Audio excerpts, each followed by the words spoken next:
오늘 우리에게 주시는 하나님의 말씀은 신약서 가운데 로마서 7장 15절부터 8장 3절까지의 말씀입니다. 이제 성경을 봉독합니다. 하나님의 말씀에 경청하시길 바랍니다. 나는 내가 하는 일을 도무지 알 수가 없습니다. 내가 해야겠다고 생각하는 일은 하지 않고 도리어 해서는 안 되겠다고 생각하는 일을 하고 있으니 말입니다. 내가 그런 일을 하면서도 그것을 해서는 안 되겠다고 생각하는 것은 곧 율법이 선하다는 사실에 동의하는 것입니다. 그렇다면 그와 같은 일을 하는 것은 내가 아니라 내 속에 자리를 잡고 있는 죄입니다. 나는 내 속에, 곧 내 육신 속에 선한 것이 깃들여 있지 않다는 것을 압니다. 나는 선을 행하려는 의지는 있으나 그것을 실행하지는 않으니 말입니다. 나는 내가 원하는 선한 일은 하지 않고 도리어 원하지 않는 악한 일을 합니다. 내가 해서는 안 되는 것을 하면 그것을 하는 것은 내가 아니라 내 속에 자리를 잡고 있는 죄입니다. 여기에서 나는 법칙 하나를 발견하였습니다. 곧 나는 선을 행하려고 하는데 그러한 나에게 악이 붙어 있다는 것입니다. 나는 속사람으로는 하나님의 법을 즐거워하나 내 지체에는 다른 법이 있어서 내 마음의 법과 맞서서 싸우며 내 지체에 있는 죄의 법에 나를 포로로 만드는 것을 봅니다. 나는 비참한 사람입니다. 누가 이 죽음의 몸에서 나를 건져주겠습니까? 우리 주 예수 그리스도를 통하여 나를 건져주신 하나님께 감사를 드립니다. 그러니 나 자신은 마음으로는 하나님의 법을 섬기고 육신으로는 죄의 법을 섬기고 있습니다. 그러므로 그리스도 예수 안에 있는 사람들은 정죄를 받지 않습니다. 그것은 그리스도 예수 안에서 생명을 누리게 하는 성령의 법이 당신을 죄와 죽음의 법에서 해방하였기 때문입니다. 육신으로 말미암아 율법이 미약해져서 해낼 수 없었던 그 일을 하나님께서 해결하셨습니다. 곧 하나님께서는 자기의 아들을 죄된 육신을 지닌 모습으로 보내셔서 죄를 없애시려고 그 육신에다 죄의 선고를 내리셨습니다. 아멘.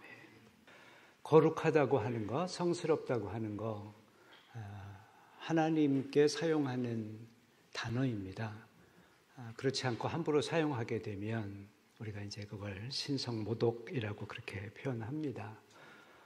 성도라고 하는 말, 거룩한 백성이라고 하는 말도 마찬가지겠습니다. 신중하게 사용해야 되겠습니다. 교회 바깥에 있는 사람들이 우리를 가리켜서, 나를 가리켜서 성도님 혹은 거룩한 백성 이렇게 표현하면 참 감사할 일입니다. 황송하지만 그러나 우리 스스로가 그렇게 얘기할 때는 조금 조심을 해야 되지 않겠습니까? 왜냐하면 자칫 교만해지기도 쉽습니다. 또 위선적일 수도 있습니다. 혹은 그 무게 때문에, 자책감 때문에 참 힘들 수도 있습니다. 성도라고 하는 말, 흠결이 없는 완전 무결한 그런 사람을 가리키는 말 뜻은 아닙니다. 우리 모두가 이 땅에 사는 동안 똑같이 죄의 유혹 아래 살아갑니다. 다만 하나님의 백성들은 자기가 죄인이라고 하는 그것을 늘 인정하고 좀 더 죄에 민감하게 살아갑니다. 그렇지 않습니까? 우리가 환한 빛 아래 가면 어두울 때보다 훨씬 자기를 더 잘 자세하게 들여다보게 됩니다. 어둠 속에는 뭐든지 희미하게 보입니다. 저도 이 조명이 없으면 그렇게 빠져 보이지 않습니다. 근데 주름도 굉장히 많이 이렇게 보이는데 멀리서 보면 괜찮습니다.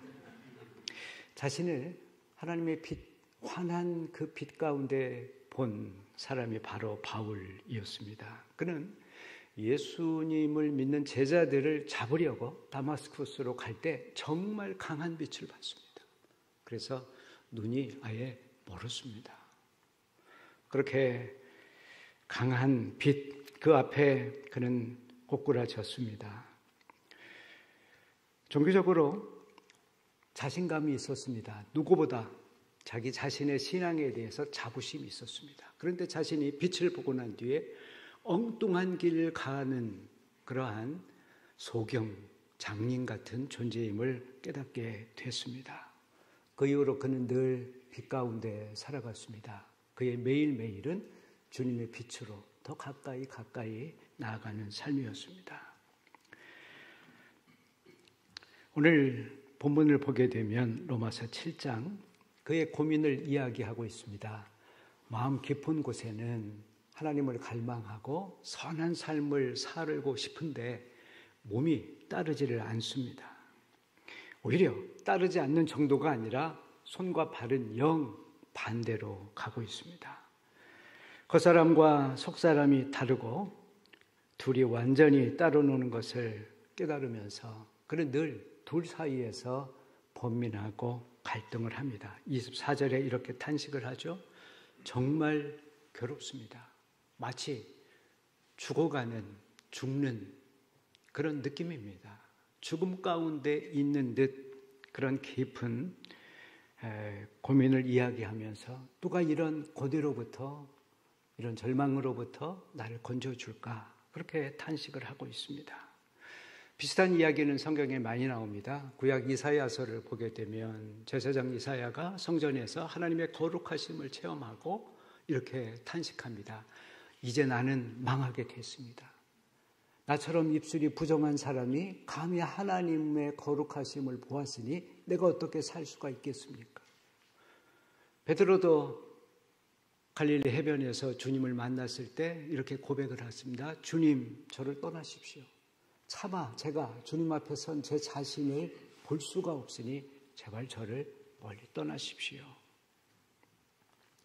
이런 죄의식을 가리켜서 심리학자들은 다르게 표현합니다. 신경증이다 그럽니다. 교회에서 자꾸 쓸데없이 죄의 얘기를 해갖고 불필요한 심리적 불안을 유발한다고 그렇습니다. 그래서 요즘 심리학에서는 죄의 얘기를 별로 안 합니다. 아니, 안 하는 정도가 아니라 죄 이야기하는 것을 아예 금기시합니다. 기독교를 공격하는 사람들은 죄를 뭐라고 표현하냐면 멀쩡한 사람을 노예로 삼으려고 하는 아주 사악한 음모다 그렇게 표현을 합니다. 이 사람들이 주로 예를 드는 게 중세시대입니다. 중세시대 베드로 성당을 짓기 위해서 사람들에게 죄를 자꾸 들춰내면서 뭘 팔았습니다. 면죄부를 팔았습니다. 그 돈으로 성당을 지으려고 했습니다. 다른 사람의 허물, 다른 사람의 약점, 그거를 탁 잡아서 노예로 삼으려고 하는 사악한 존재들이 있습니다. 여러분 읽으셨습니다만 빅톨 이고의 레미제라블에 보게 되면 이 맹목적인 정의감에 사로잡혀 있는 자베르 검찰관 끊임없이 주인공 장발장을 뒤쫓습니다. 그를 자꾸 괴롭힙니다. 과거 그가 잘못한 허물들 들추어내면서 죄책감으로 그를 죽음으로 내모입니다. 빚을 꾸어준 사채업자들이요. 혹은 범죄 집단들, 이단들 가만 보면 똑같은 전략을 씁니다. 약점을 잡고 혹은 호의를 베풀고 그거를 기회로 삼아서 올가매서 평생을 자기들 수하에 노예로 삼으려고 하는 집단들입니다. 그렇게 죄를 이야기하는 것이 오용된다고 해서 우리가 죄의 얘기를 아예 안 해도 괜찮겠습니까? 정신건강에 해로우니 교회에서도 좀 회개 이야기는 안 했으면 좋겠다 그렇게 생각하십니까? 고민입니다. 왜냐하면 예수님이 공생애를 시작하면서 첫 번째 설교, 가장 중요한 그 설교가 바로 회개에 대한 것이었습니다. 하나님의 나라가 가까이 왔다. 그러므로 회개하고 복음을 믿어라. 예수님만 아닙니다. 그 즈음에 세례 요한도 똑같은 설교를 했습니다. 심판이 가까이 왔다. 도끼가 나무 뿌리에 놓여 있다. 그러니 회개하고 세례를 받으라. 그렇게 선포를 했습니다.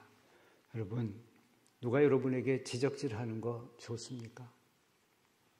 집에서 엄마 아빠가 지적질해도 싫습니다. 심지어 교회까지 와서 지적질 받아야 되나? 물론 아이가 다 컸으면 지적질하는 게 득보다 실이 많습니다. 그러면 우리 한번 돌아봅시다. 우린 충분히 성숙해 있습니까? 누구의 지적질도 필요 없는 그런 성숙한 인격인지 말입니다.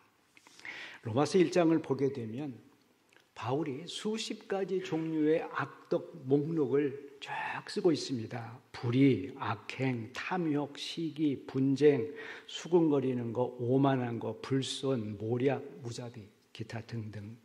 그런데요, 그 목록들 중간중간에 반복되는 표현이 있습니다. 3번 나옵니다. 뭐라고 되어 있는 줄 아십니까?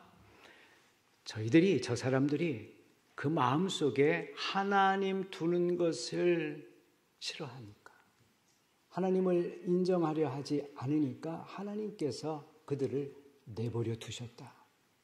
하나님께서 그들을 내팽개치니까, 내버려 두니까 저들이 마음대로 겁없이 혹은 그들이 더 악하여져서 온갖 악을 행하였다라고 하는 것입니다.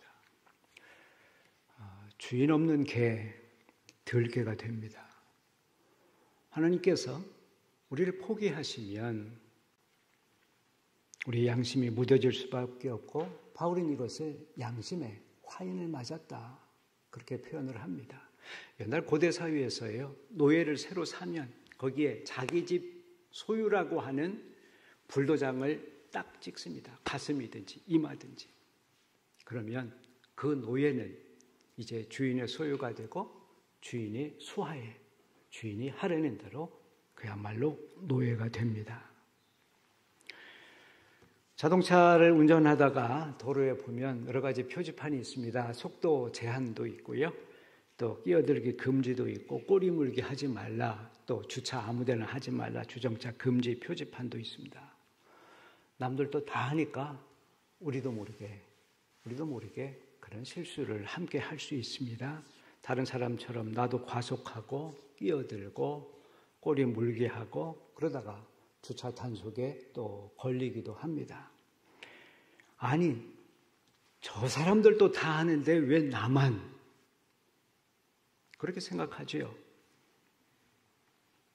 그 항의는 과연 정당한 것이겠습니까? 교통경찰이 나한테 준 교통딱지는 불법입니까? 그래서 내가 범칙금을 안 내도 되는 일입니까? 그런 점에서 우리가 어떤 공동체 속에 속해서 살아가느냐, 우리가 어떤 집단과 함께 살아가느냐, 그건 굉장히 중요한 일입니다. 우리를 부끄럽게 하면서, 우리를 돌아보게 하면서 우리를 계속해서 성장시키는 공동체가 있습니다. 반면에 어떤 집단은 내가 이 정도면 굉장하네, 허상을 갖게 하는 집단도 있습니다. 하나님이 없는 세상, 하나님이 버린 세상은 우리의 양심을 점점 무디게 합니다. 그렇게 살아도 괜찮다, 그렇게 우리를 착각하게 만듭니다. 사랑하는 교우 여러분, 그런 세상에 살다가 그래도 주일날 여기 와서 이렇게 우리가 어떤 사람인지 다시 돌아보게 하는 이 공동체가 있다고 하는 것, 이 공동체에 온다고 하는 것, 굉장히 중요한 일입니다. 우리가 기쁜 마음으로 하나님의 지적질을 받으러 왔다고 하는 것, 놀라운 은총이라고까지 말해도 되겠습니다. 19세기에 유명한 철학자가 있습니다. 덴마크 철학자 키에르케고르라고 하는, 그분이 쓴 여러 책이 있습니다만 그 중에 하나가 죽음에 이르는 병이라고 하는 책입니다. 그는 유한한 우리 인간이 무한하신 존재, 상대적인 우리 인간이 절대적인 그 존재 앞에 설 때 느끼는 그 한계, 그 유한성, 그 죄책감, 그것을 가리켜서 죽음에 이르는 병이다라고 표현을 했습니다. 마음속으로는 우리 모두가 천사가 되고 싶어 합니다. 마음속으로 악마가 되겠다는 사람은 다 천사처럼 살고 싶어 합니다. 그런데 우리의 삶은 그렇지 못합니다. 원하는 일을 하지 않고 원치 않는 악으로 우리의 손과 발이 움직입니다. 그때 우리는 깨닫습니다. 야, 내가 이것밖에 안 되는 인간인가. 참 형편없는 존재로구나. 이러한 자기 절망은 두 가지 가능성을 갖고 있습니다. 하나는 진짜 형편없게 자기를 생각해서 무기력해지고 좌절하게 되고 자포자기하게 되고, 그래서 마침내 자기 파멸로 가는 진짜 죽음에 이르는 병이 되기도 합니다. 가룟 유다 보십시오. 예수를, 선생님을 은 30에 팔았습니다. 죄책감이 너무 깊었습니다. 그런데 그 죄책감을 그는 해결하지 못하고 자기 자신을 스스로 벌했습니다. 자살하게 됩니다. 비슷한 잘못을 범한 사람이 있습니다. 베드로입니다. 그도 예수를 가룟 유다처럼 배신을 했습니다. 그는 자기에 대해서 굉장히 자신했습니다. 다른 사람들이 다 주님을 배반하더라도 저는 절대 주님을 배반치 않겠습니다. 그런데 그도 똑같이 가룟 유다처럼 예수를 배신했습니다. 그러나 그는 부끄러운 자신을 인정하고 통곡하고 회개하고 마침내 새 사람이 되었습니다. 자신에게 절망하는 것, 그것이 파멸에 이르는, 죽음에 이르는 병이 아니고 자기를 새롭게 거듭나게 하는 길로 인도하는 것은 어떤 것이겠습니까? 오늘 성경에서 바울은 이야기하고 있습니다. 그것은 더 이상 자기를 믿지 말고 자기의 능력을 의지하지 않고 하나님께 자기를 맡기는 것입니다. 하나님을 의지하는 것입니다. 우리 유한한 인간은 죄된 속성을 벗어버릴 수 없는, 우리 인간은 어쩔 수 없는 죄인들입니다. 물론 좀 나은 사람이 있습니다. 좀 더 도덕적인 사람이 있습니다. 좀 더 종교적인 사람이 있습니다. 그러나 그도 역시 인간일 뿐입니다. 육에서 난 거는 육이고 영으로 나야지 진짜 새로운 사람이 되는 것입니다. 요한복음 3장을 보면 예수님께서 니고데모라고 하는 사람을 만나서 바로 이렇게 말씀하십니다. 사람이 물과 성령으로 거듭나지 아니하면 하나님의 나라에 들어갈 수가 없다. 육에서 난 것은 육일 뿐이다. 네가 아무리 훌륭한 유대인, 율법학자, 경건한 지도자를 하더라도 성령으로 나지 아니하면, 새 사람 되지 아니하면 하나님의 나라를 보기에 어렵다고 말합니다. 그렇죠? 제 아무리 빨리 기어가는 군뱅이라도 그는 군뱅이일 뿐입니다. 그가 고치 단계를 지나고 몸에 날개가 생겨서 나비가 되지 않는 한 그는 땅에 속한 벌레일 뿐입니다. 오늘 본문 25절에서 바울이 절망하고 있습니다. 탄식하던 바울이 갑자기 함성을 25절에 지르죠. 감사하리로다. 우리 주 하나님께 정말 놀라운 반전이 일어납니다. 바울은 그렇게 된 배경을, 이유를 쭉 뒤에 서술을 합니다. 육적으로는 어쩔 수 없는, 제 아무리 노력해도 할 수 없었던 그 선을 행하는 것, 그 율법을 지키는 것. 그런데 성령의 능력으로, 예수 그리스도의 십자가의 능력으로 그가 할 수 있게 되었다고 이야기합니다. 8장 3절을 보면 육신으로 말미암아 해낼 수 없었던 그 일을 하나님께서 해결해 주셨습니다. 하나님께서 자기 아들 예수 그리스도를 죄된 육신을 지닌 모습으로 보내셔서 죄를 없애시려고 십자가에 죽게 하셨습니다.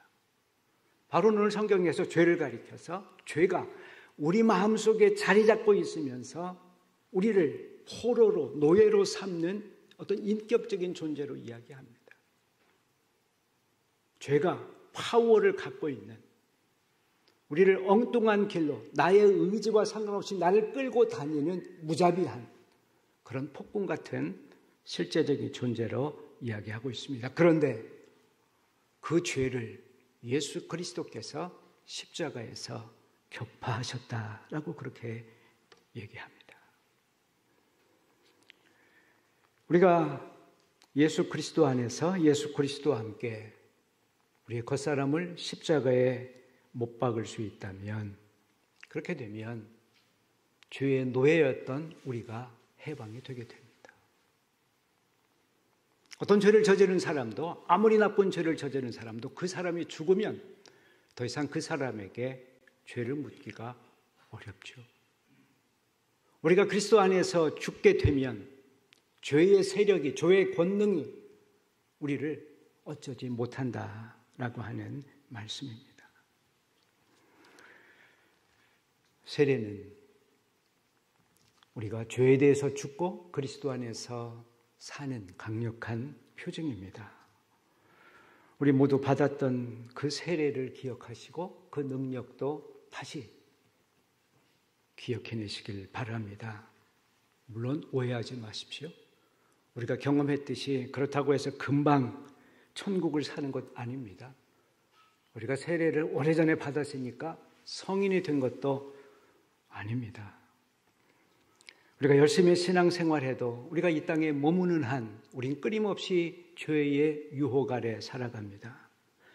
여전히 유혹을 받고 끊임없이 절망하고 좌절합니다. 여러분 바울을 보십시오.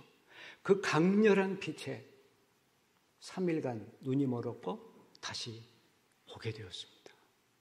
또 아라비아 광야에서 그는 하나님과의 영적 긴밀한 훈련을 받습니다. 그럼에도 불구하고 오늘 성경을 보면 바울이 여전히 좌절하고 절망하고 고민하고 갈등합니다. 그런데 중요한 것은 우리가 끊임없이 넘어지고 실패하지만 중요한 것은 예수 그리스도의 능력 안에서 다시 일어설 수 있다고 하는 것입니다.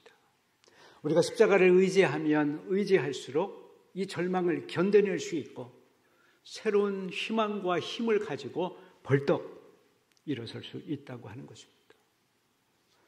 그런 말을 배우는 아기들, 우리 모두 그 과정을 거쳤습니다. 수없이 넘어졌습니다. 그 덕에 오늘 잘 걷게 된 것입니다.